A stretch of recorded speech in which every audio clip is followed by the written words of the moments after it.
Alléluia. L'évangile, 2 points, la puissance et la sagesse de Dieu contre la pauvreté. L'évangile, 2 points, la puissance et la sagesse de Dieu contre la pauvreté.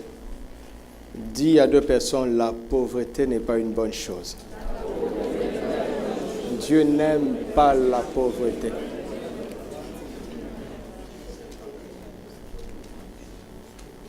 Vous en êtes convaincus? Luc chapitre 4, verset 18.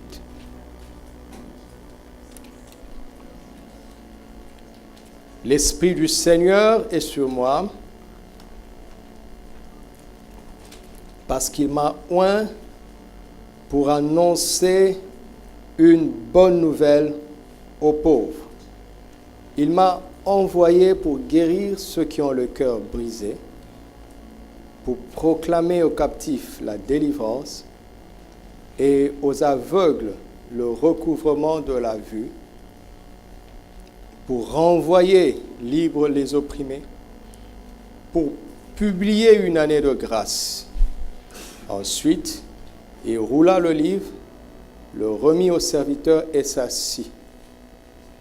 Tous ceux qui se trouvaient dans la synagogue avaient les regards fixés sur lui.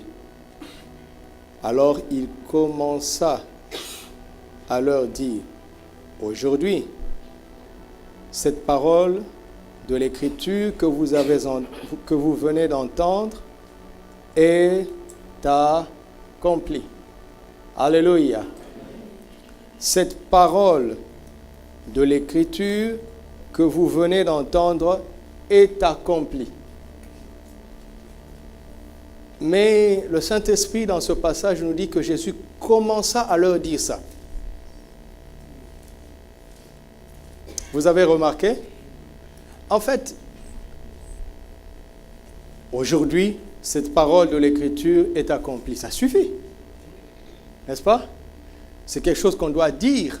On n'a pas besoin de commencer à le dire. Quelqu'un entend ça? On n'a pas besoin de commencer à le dire. Aujourd'hui, cette parole de l'Écriture est accomplie. Ça suffit. Mais ils l'ont interrompu. Il fait une déclaration solennelle de l'accomplissement de cette prophétie. Il commença à le leur dire. Au lieu de l'écouter, les enseigner et leur montrer comment cela fonctionne, ils l'ont interrompu. Mais nous sommes de ceux qui sont venus nous asseoir et lui dire, « Seigneur, continue ce que tu avais commencé à leur dire. » Quelqu'un veut faire cette prière? « Seigneur, continue pour nous ce que tu avais commencé à leur dire. »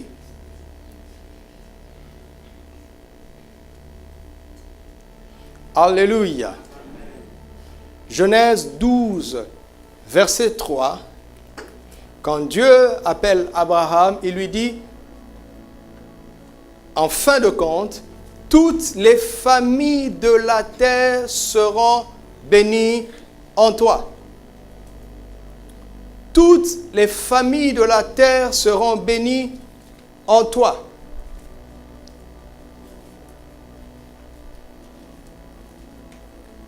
Vous voyez que Dieu a choisi Abraham, pas pour le bénir lui seul.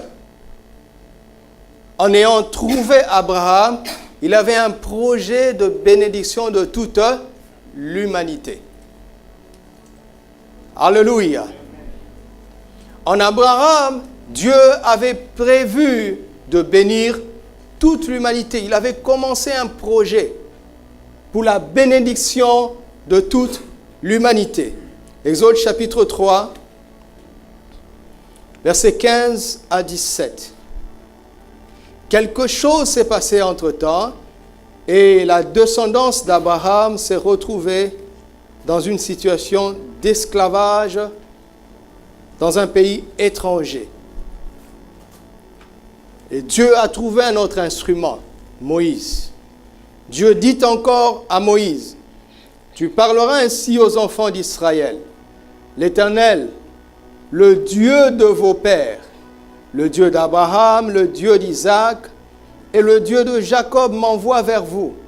Voilà mon nom pour l'éternité. Voilà mon nom de génération en génération.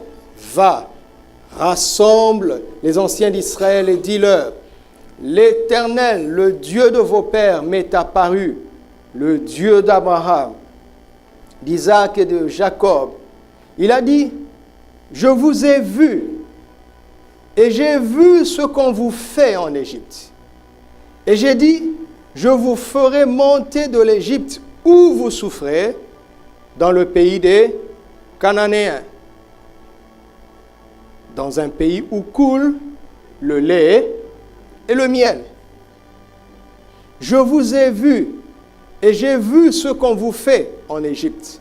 Et j'ai dit, je vous ferai monter de l'Égypte où vous souffrez, dans le pays des Cananéens, ainsi de suite, dans un pays où coule le lait et le miel. N'est-ce pas une bonne nouvelle? Voilà la bonne nouvelle. Voilà la bonne nouvelle. Je vous ai vu et j'ai vu ce qu'on vous fait en Égypte. Et je vous ferai monter du pays où vous souffrez, dans un pays où coule le lait et le miel. Alléluia. Mais ce pays est occupé.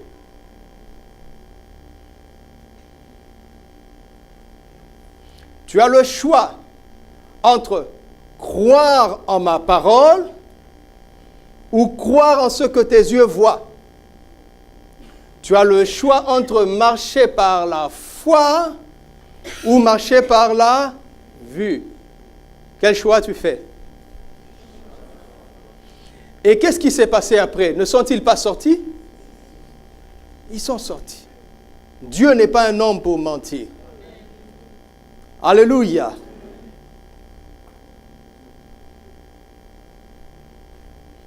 Faisons marche arrière dans la vie de cet homme. Dieu a dit qu'il bénirait Abraham, n'est-ce pas? Et qu'il le bénirait à un tel point que toutes les familles de la terre seront bénies en lui.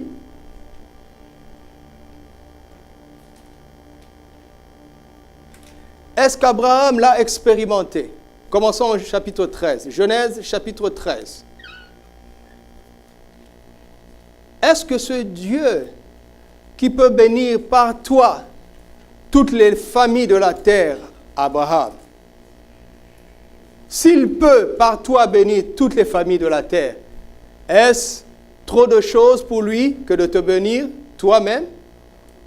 Regardez au chapitre 13, verset 1er. Abraham remonta d'Égypte vers le midi, lui, sa femme et tout ce qui lui appartenait, et Lot avec lui. Verset 2. Abraham était comment? Très riche, pas riche. Très riche en troupeaux, en argent et en or. Proverbe 10, 22, c'est la bénédiction de l'Éternel qui... La bénédiction commence à fonctionner. Il dirigea ses marches du midi jusqu'à Bethel, jusqu'au lieu où était sa tente au commencement entre Bethel et Haï, au lieu où était l'autel qu'il avait fait précédemment. Et là, Abraham invoqua le nom de l'Éternel. Lot, qui voyageait avec Abraham, avait aussi des brebis et des bœufs et des tentes. Et la contrée était insuffisante pour qu'ils demeurassent ensemble, car leurs biens étaient si considérables qu'ils ne pouvaient demeurer ensemble. L'effet de la bénédiction. Ça crée un problème. L'espace devient trop petit. Est-ce que la bénédiction est en marche? Oui. Chapitre 14.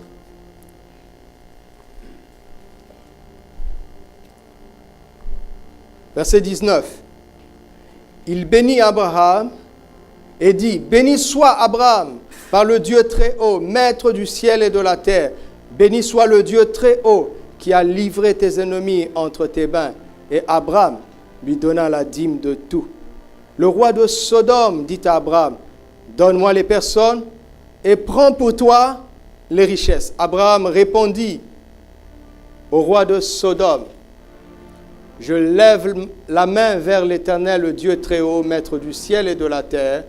Je ne prendrai rien de tout ce qui est à toi, pas même un fil, ni un cordon de soulier, afin que tu ne dises pas, j'ai enrichi Abraham. Il est tellement comblé qu'il n'a pas besoin que quelqu'un un jour dise, j'ai enrichi Abraham. La gloire doit revenir à Dieu seul. Alléluia. Chapitre 24, 34 à 36. Nous lisons ces choses pour que nous comprenions que la parole de Dieu s'est accomplie dans la vie d'Abraham et donc elle s'accomplira dans nos vies. J'ai dit qu'elle s'accomplira dans nos vies. Genèse 24, 34. Alors il dit, c'est Eliezer qui parle, je suis serviteur d'Abraham. L'Éternel a comblé de bénédictions mon Seigneur, qui est devenu puissant. Il lui a donné des brebis, des bœufs, de l'argent et de l'or, des serviteurs et des servantes, des chameaux et des ânes. Sarah, la femme de mon Seigneur, a enfanté dans sa vieillesse un fils à mon Seigneur, et il lui a donné tout ce qu'il possède. Le serviteur rend témoignage de l'effet de la parole de bénédiction qu'Abraham avait reçue de la part de Dieu. Alléluia. Dieu fait tout par sa parole, n'est-ce pas? S'il dit que tu es béni, tu es béni. Alléluia. Il a dit que la lumière soit et la lumière fut. Donc il dit que tu es béni, alors tu es. Une parole de Dieu suffit. Alléluia. Amen. Nous sommes bénis de toutes sortes de bénédictions spirituelles dans les lieux célestes en Christ. Dieu l'a-t-il déjà dit? Oui. Alors, qu'est-ce qui se passe? C'est déjà fait. Amen.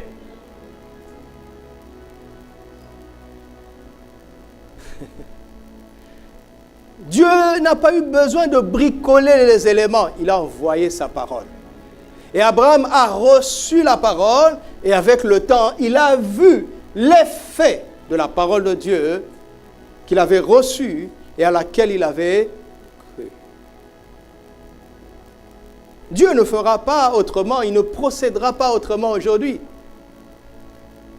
Est-ce que nous recevons les paroles du Seigneur? Alléluia. Amen. Crois seulement, comme Jésus a dit à Jairus, crois seulement. Une parole de Dieu suffit pour créer tout ce qu'elle dit. Alléluia. Chapitre 25, versets 7 et 8. Voici les jours des années de la vie d'Abraham. Il vécut 175 ans. Abraham expira et mourut après une heureuse vieillesse, âgé et rassasié de jours, et il fut recueilli auprès de son peuple. C'est la bénédiction de l'Éternel qui enrichit, et il nous l'a fait suivre de... Après qu'il ait tout reçu dans la vie, la Bible dit que cet homme a quitté la terre dans un état de béatitude. Alléluia. Il était heureux, rassasié de jour. C'est ça qui m'anime nuit et jour. Plénitude de vie, au pluriel.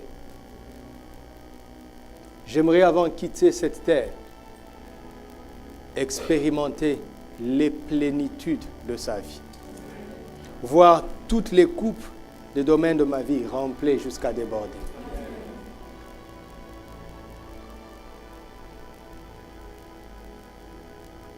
Ça dépasse l'abondance matérielle. Ça touche à la paix dans l'âme et à une sérénité face à la mort à cause de notre position spirituelle. Alléluia. Alléluia.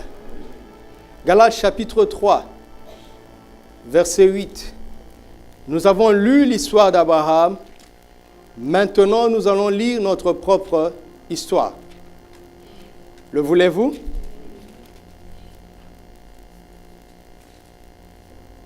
Aussi l'Écriture, prévoyant que Dieu justifierait les païens par la foi, a d'avance annoncé quoi? Cette bonne nouvelle à Abraham, l'Évangile. Abraham avait reçu l'Évangile en Genèse 12. Toutes les nations seront bénies en toi. Voici l'Évangile qu'Abraham avait reçu. Vous entendez? Toutes les nations seront bénies en toi. L'évangile qu'Abraham avait reçu. Verset 13. Christ nous a rachetés de la malédiction de la loi, étant devenu malédiction pour nous, car il est écrit, maudit est quiconque est pendu au bois, afin que la bénédiction d'Abraham eût pour les païens son accomplissement en Jésus-Christ. Voyez-vous, les quelques portions de la vie d'Abraham que nous avons lues dans Genèse sont aussi le projet de Dieu pour toi et moi en Jésus-Christ. Oh!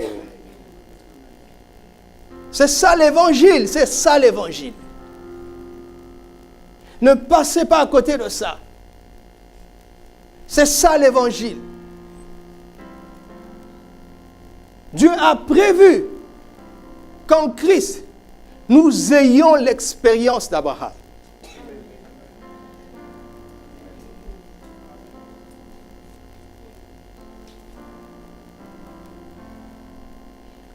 Verset 29. Et si vous êtes à Christ, vous êtes la postérité d'Abraham, héritier selon la promesse. Mais il y a un verset intéressant dans ce chapitre. Quel est l'évangile qu'Abraham avait reçu? Toutes les nations de la terre seront bénies en toi. Lisons le verset 16, toujours dans Galates 3. Or, les promesses ont été faites à Abraham et à sa postérité. Il n'est pas dit et aux postérités, comme s'il s'agissait de plusieurs, mais en tant qu'il s'agit d'une seule, et à ta postérité, c'est-à-dire à...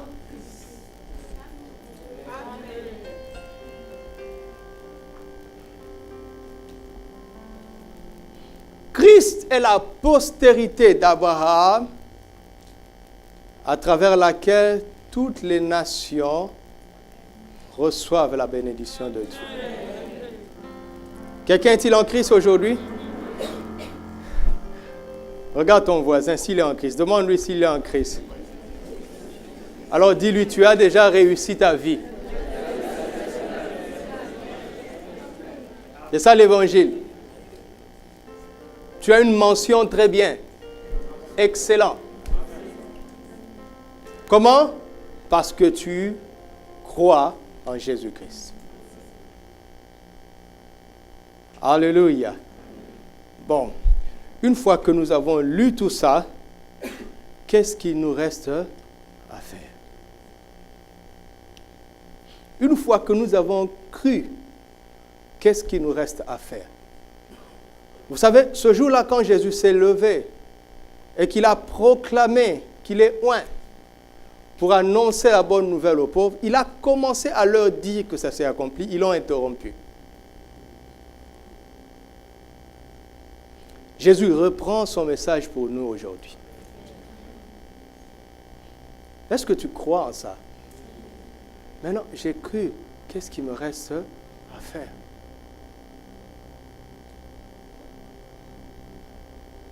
Qu'est-ce qu'il me reste à faire, Seigneur?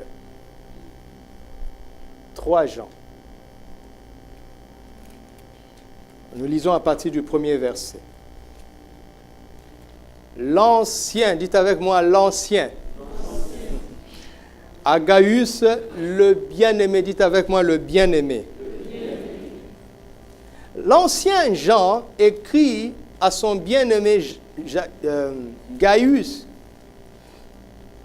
qu'il l'aime dans la vérité. Alléluia. Jean aime Gaius dans la vérité. Jean 17, 17, sanctifie-les par ta parole est... Il l'aime dans la parole. Jésus a dit, je suis le chemin, la vérité et la vie. Il l'aime en Christ. Il ne l'aime pas en dehors de Christ. Il ne l'aime pas en dehors de la parole. L'Ancien considère Gaius en Christ et il considère Gaius dans la parole. Il dit, j'aime ça. Est-ce que je parle à quelqu'un? Il dit, j'aime ça. J'aime ce que je vois en Christ. J'aime ce que je vois de toi en Christ. Et j'aime ce que je vois de toi dans la parole.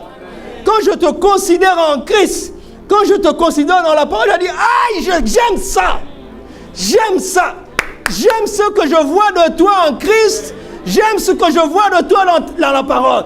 Je ne peux pas rester insensible. Quand je te considère en Christ, quand je te considère dans la parole, je ne peux que t'aimer. Je ne t'aime pas par les sentiments. Je ne t'aime pas parce que tu m'apportes du gibier, ô Isaac et Ésaü. Je ne t'aime pas parce que tu fais tout ce que je te dis. Je ne t'aime pas parce que tu me flattes. Je ne t'aime pas parce que tu es toujours d'accord avec moi. Je ne te considère pas selon la chair. Je n'ai rien à voir avec ce que je te vois dans la chair. Mais quand je te regarde en Christ, quand je vois ce que tu es dans la parole, je dis, ah, j'aime ça. J'aime ce que je vois de toi en Christ. C'est pour ça que je ne peux pas me taire. C'est pour ça que je ne peux pas me fatiguer. Parce que quand je te regarde en Christ, quand je te vois dans la parole, non, je ne peux plus me contrôler. Je suis un ancien Gaius. J'ai une hauteur de vue. Je vois ce que tu ne vois pas. Je suis conscient de ce dont tu n'es pas conscient. Écoute-moi. J'aime ce que je vois de toi en Christ. J'aime ce que je vois de toi dans la parole. Je n'ai rien à faire avec tout ce que tu es en dehors. Parce qu'il n'y a pas de commune mesure. Quand mes yeux te regardent dans la chair, tu peux me repousser. Jusqu'à ce que je te considère en Christ. Jusqu'à ce que je te considère dans les Écritures. Pourquoi? Parce qu'en Christ, Dieu t'a comblé de toutes sortes d'éloges. J'aime ce que je vois de toi en Christ. J'aime ce que je vois de toi dans la parole. Il n'y a rien de plus beau que ça. J'aime ce que je vois de toi en Christ. J'aime ce que je vois de toi dans la parole. Tu es une si merveilleuse créature. Il n'y a pas quelqu'un de plus béni que toi. Tu es la sagesse même de Christ. Tu es la justice même de Christ. Personne n'a plus de valeur que toi. Ceux qui te méprisent, c'est parce qu'ils te regardent en dehors de Christ. Ils ne te considèrent pas dans la parole. J'aime ce que je vois de toi en Christ. J'aime ce que je vois de toi dans la parole.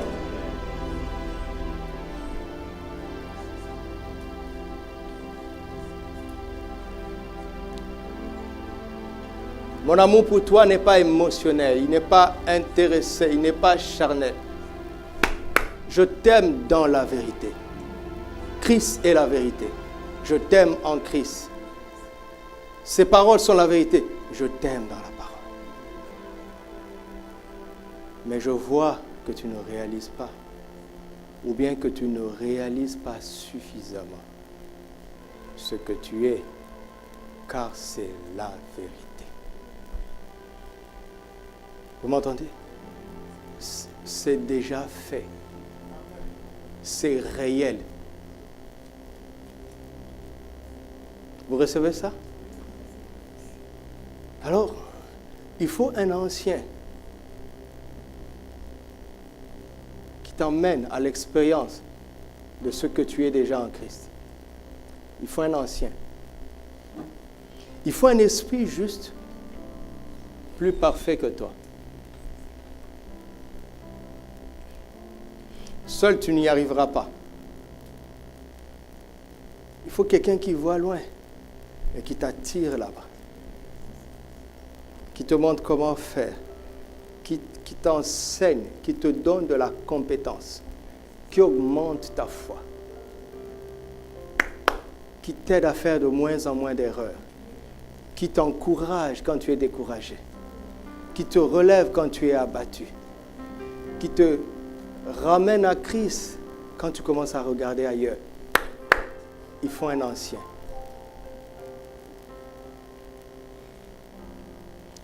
Sinon, cette bénédiction mourra en toi comme un œuf, sans jamais donner ce précieux poussin.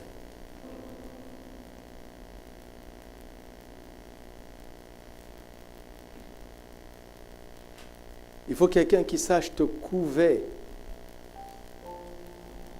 par la meilleure connaissance qu'il a de Christ par rapport à toi,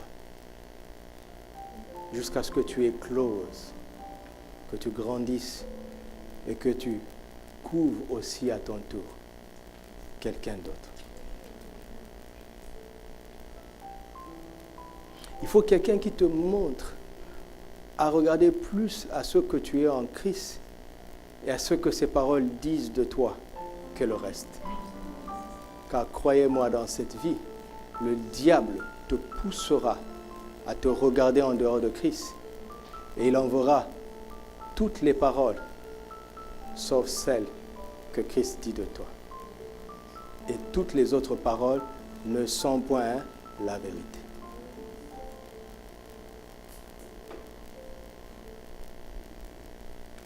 Tu n'es pas un voleur, tu n'es pas un insensé, tu n'es pas un bon à rien. La vérité ne se trouve pas du côté de la loi, car la loi a été donnée par Moïse. La grâce et la vérité sont venues par Jésus. La vérité a choisi son camp. Elle se trouve du côté de la grâce. Alléluia. Ce que tu es en dehors de grâce, de la grâce, ce n'est pas toi. Je t'assure que ce n'est pas toi. Alléluia.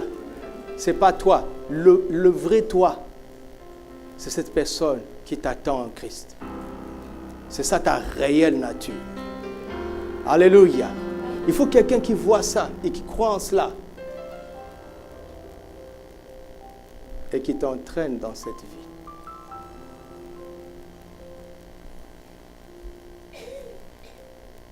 Tu as attendu, tu as cru et tu as attendu longtemps et tu ne vois pas la manifestation de ces promesses. Ne te décourage pas. Et ne crois pas que c'est faux. Non, non, non. C'est vraiment vrai. C'est absolument vrai. C'est une certitude totale, absolue. Tu m'entends? Est-ce que tu m'entends? Mais tu ne sais pas comment faire. Alors Dieu envoie un ancien. Il envoie un ancien pour te dire, je souhaite que tu prospères. Alléluia. Vous savez, un ancien, c'est quelqu'un d'étrange. Quand tu as prospéré dans un, il vient, il t'encourage. Il dit, tu as prospéré ici, je souhaite que tu prospères là-bas.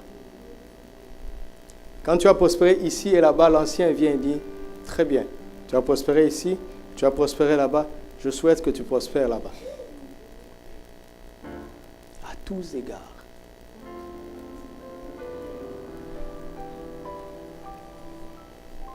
Et il t'instruit en disant, sois en bonne santé, comme prospère l'état de ton âme. Il dit, la solution pour ta santé n'est pas toujours les médicaments, ça dépasse les médicaments. Regarde ce que tu gardes dans ton âme. C'est ça qui ronge ta santé. Regarde les paroles que tu as acceptées. C'est ça qui ronge ta santé. Tu as besoin d'être en bonne santé pour augmenter les domaines de ta prospérité.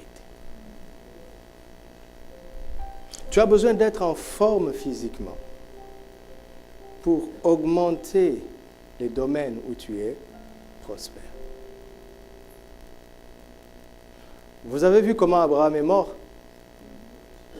Une heureuse pièce.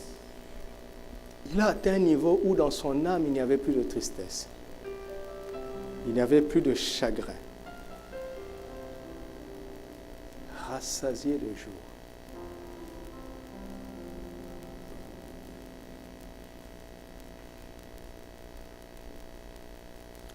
Cela veut dire qu'il y aura un grand combat dans ton âme.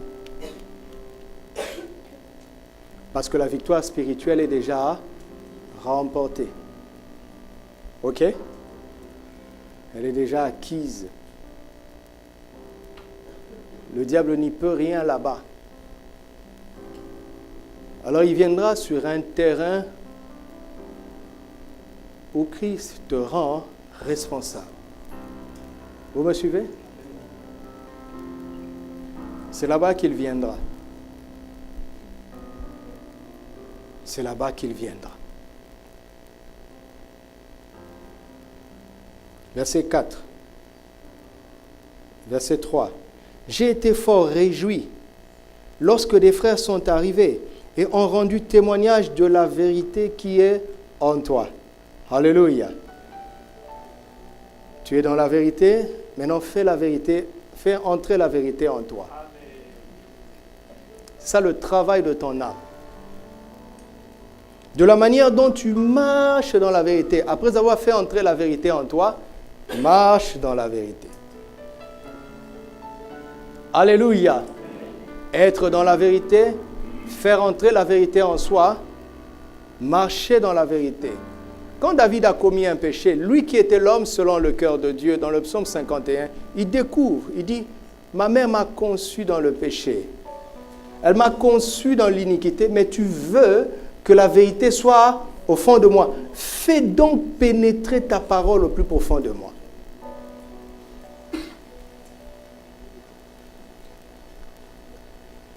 L'Ancien voit Gaius en Christ et dans la vérité. Il l'aime pour ça. Mais au-delà de ça, il y a quelque chose qui le réjouit fortement, qui lui donne des transports d'allégresse, de voir que Gaius a compris. Il est dans la vérité et il fait entrer la vérité en lui. Et il marche dans la vérité. Quelqu'un me suit? C'est ce dont tu as besoin. D'accepter l'évangile en toi. Au-delà du fait de reconnaître Jésus comme ton Seigneur et Sauveur, consulte les Écritures. Cherche-y ce qu'il a prévu pour toi et ce qu'il dit de toi. Avale ça comme un médicament. Bois-le, mange-le, accepte-le. Approprie-toi ces paroles. Maintenant, marche conformément à ces paroles. Ne marche plus comme un maudit, marche comme un béni. Ne marche plus comme une victime, marche comme un plus que vainqueur. Pourquoi? Parce que la parole le dit. Ma poche est vide, mais je marche la tête haute. Pourquoi? Parce qu'il n'y a pas quelqu'un de plus béni que moi. J'ai mis la vérité en moi et je marche conformément à ce qu'elle dit. C'est pour cela que nous avons besoin de l'Église. C'est pour cela que Dieu a donné les ministères de la parole. C'est pour cela que Dieu nous a donné les aînés dans la foi, les parents dans la foi. Pourquoi? Pour nous apprendre ce que la Bible dit à notre sujet et pour nous encourager à l'accepter et à marcher conformément à ce qu'elle dit. Alléluia. Alléluia. C'est très important. Si tu ne fais pas ça, tu finiras par baisser les bras et dire, oh, vous savez, cette histoire de la bénédiction là, bof. Non, il n'y a pas de bof. Galates 3 existe. Alléluia. Ce n'est pas seulement pour Israël. Galates 3 existe pour te dire à toi et à moi que c'est aussi notre histoire. Dis, c'est aussi mon histoire.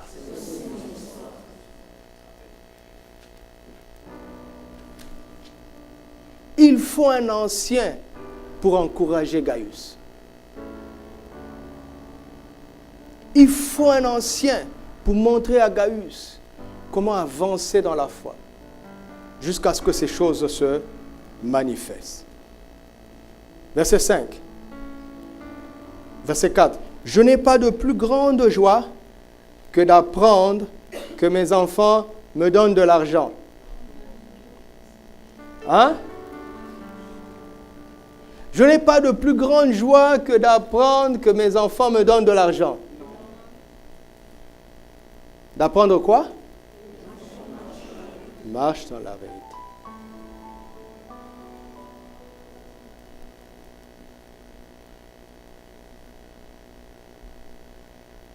Bien-aimé, tu as agi fidèlement dans ce que tu fais pour les frères et même pour des frères étrangers, lesquels ont rendu témoignage de ta charité en présence de l'Église.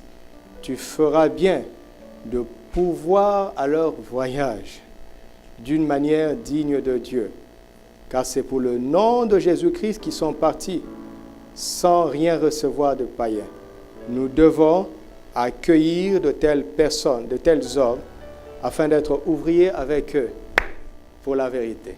Voici un autre secret pour prospérer à tous égards. Participer pour l'avancement de l'Évangile. C'est un secret puissant. Amen. Alléluia. Un jour, un pasteur est allé prêcher dans une assemblée. Et le Seigneur lui a dit de parler de ces choses, d'encourager l'Église à contribuer pour la mission. Après son message, le Seigneur lui a dit de lancer un appel. Il a lancé un appel pour que les gens donnent pour la mission. Et quelque chose s'est passé qu'il n'a jamais vu dans son ministère. Il n'a jamais vu, c'est pour ça qu'il raconte. Quelqu'un s'est levé et il a dit, je prends l'engagement devant le Seigneur de donner le double du montant total des offrandes d'aujourd'hui. Les gens où ils étaient, ils ont dit, il va sentir. Chacun a donné le maximum en se disant, plus le montant sera grand, plus le gars aura chaud.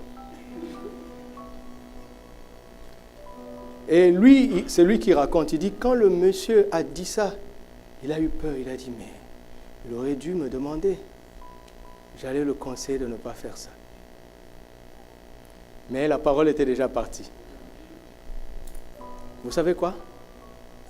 Les gens ont donné abondamment. Dieu connaît les cœurs des peuples. Pourquoi? Par jalousie. Pour coincer le gars. Vous voyez comment les gens raisonnent parfois même dans l'église. C'est étonnant. Donc à la fin de la réunion, le pasteur a fait compter les offrandes et il était en train de trembler. Il a dit au pasteur invité, ce frère-là, je le connais. C'est vrai qu'il a des moyens, mais il s'est mis la corde au cou. Donc il a donné le montant était immense. Le monsieur s'est dépouillé en donnant le double.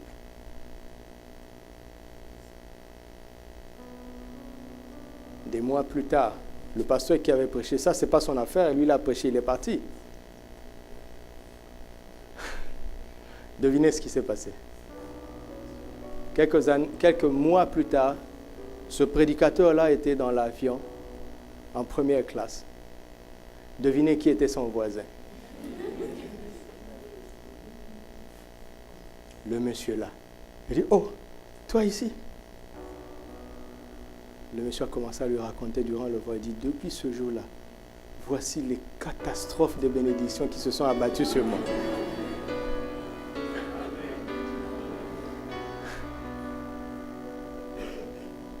Et avant l'atterrissage, il a demandé au pasteur, dis-moi tout ce dont tu as besoin.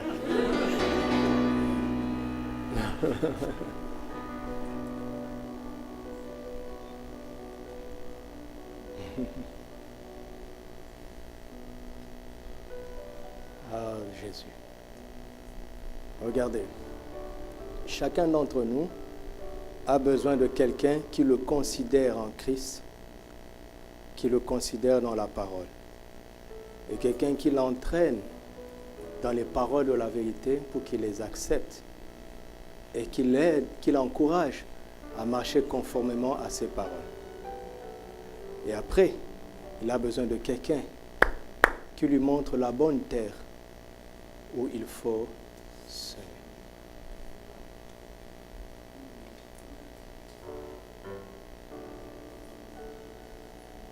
Parce que Jésus avait commencé à leur annoncer comment cette parole de l'Écriture s'est accomplie. Ils l'ont interrompu. Mais nous sommes venus pour écouter la suite de son message. Alléluia. Écoute, fuis la compagnie de ceux qui te considèrent en dehors de Christ, de ceux qui t'aiment pour ton titre, ou bien pour ton compte en banque. Ils sont dangereux. Ils sont en train de te pousser loin de Christ. Fuis des gens comme ça. Attache-toi à ceux qui te regardent en Christ et qui considèrent ce que tu es dans la parole. Attache-toi aux gens qui t'apportent les paroles de la vérité et qui t'aident à les accepter dans ton âme. Alléluia.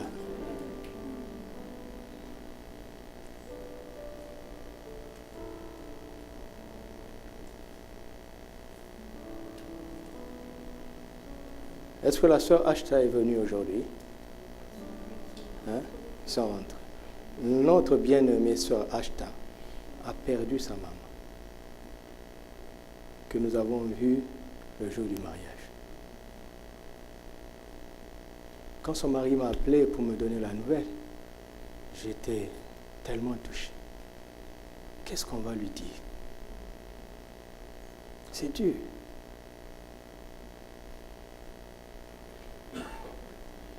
Et pendant que j'attendais avant qu'on aille les voir, je disais au Seigneur, qu'est-ce qu'on va lui dire? Et la parole est venue à moi. Consolez-vous par ces paroles. Dans 1 Thessaloniciens. Nous ne mourrons pas tous. Mais un jour vient où les morts en Christ ressusciteront premièrement. Et nous le vivons, nous irons les rejoindre, le Seigneur dans les airs. Consolons-nous par ces paroles. Il n'y a aucun doute que sa maman était en Christ. En temps de deuil, voici la parole que nous devons lui emmener pour qu'elle accepte ça dans son âme. Sois en bonne santé comme prospère l'état de ton âme. Ainsi, par ta force physique, tu pourras continuer la marche pour prospérer à tous égards. N'ayez pas honte de l'évangile. Ne soyez pas sentimentaux ou charnels. Soyez spirituels. Je ne suis pas en train de dire qu'on sera insensible. Regarde tous les problèmes qu'Abraham a eus. Dieu lui a dit de quitter son pays, sa patrie, et ainsi de suite. Quand Lot est venu, Abraham a été sentimental. Il a pris Lot avec lui. Dieu a parlé à Abraham, il dit, tu auras un héritier de ta femme, de Sarah, ta femme. Quand il rentre à la maison, Sarah lui propose Agar. Abraham accepte.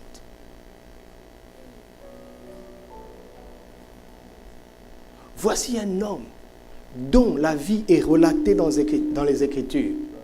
Tu es le père d'une multitude. Ça, c'est ce que la parole dit de lui. Mais le combat, c'est dans l'âme. Est-ce que cette parole va entrer dans ton âme dans les moments difficiles? Ou bien tu laisses autre chose pénétrer en toi? Dieu veut que la vérité pénètre au-dedans de toi. Sinon, tu pécheras. Je serre la parole dans mon cœur afin de ne pas pécher contre toi. Afin de ne pas passer à côté de cet avenir glorieux et merveilleux que tu as pour moi. Peu importe ce que tu vis, fais pénétrer les paroles du Seigneur dans ton âme. Ce sont elles qui sont la vérité. Alléluia. Et quand tu les acceptes, l'évangile, ce n'est pas de l'amusement. Hein? Ce n'est pas de la blague. Maintenant, quand tu acceptes ça dans ton âme, c'est-à-dire, elle renouvelle ton intelligence. Elle modifie tes émotions. Elle te donne le caractère de Christ. Marche maintenant conformément à elle. Conformément à ce qu'elle te dit. Et tu vas voir que le domaine de ta prospérité va devenir de plus en plus grand. Sème dans la bonne terre, qui est la mission.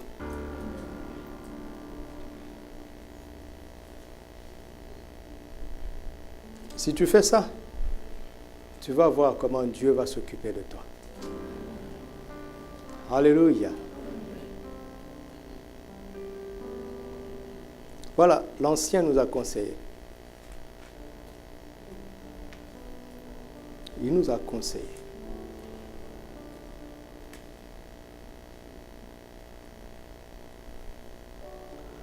Comment est-ce que tu pries? Ne prie pas au hasard. Prends les Écritures. Regarde ce qu'elle dit de toi. Accepte-le.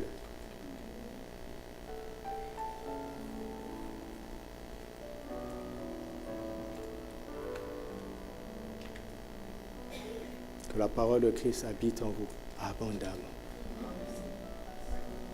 Et que la parole devienne une lampe à tes pieds. Une lumière sur ton sentier. Et tu vas commencer à te rendre compte comment Dieu te visite dans son abondance. Sème dans son royaume. Alléluia.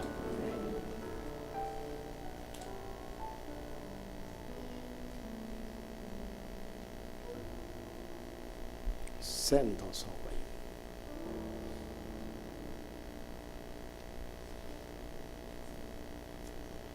Et la bénédiction d'Abraham va commencer à éclore. Et elle va éclore parmi nous. Elle va éclore de manière extraordinaire. Elle va éclore, je vous le promets. Elle va éclore de manière extraordinaire. Rendons grâce à Dieu.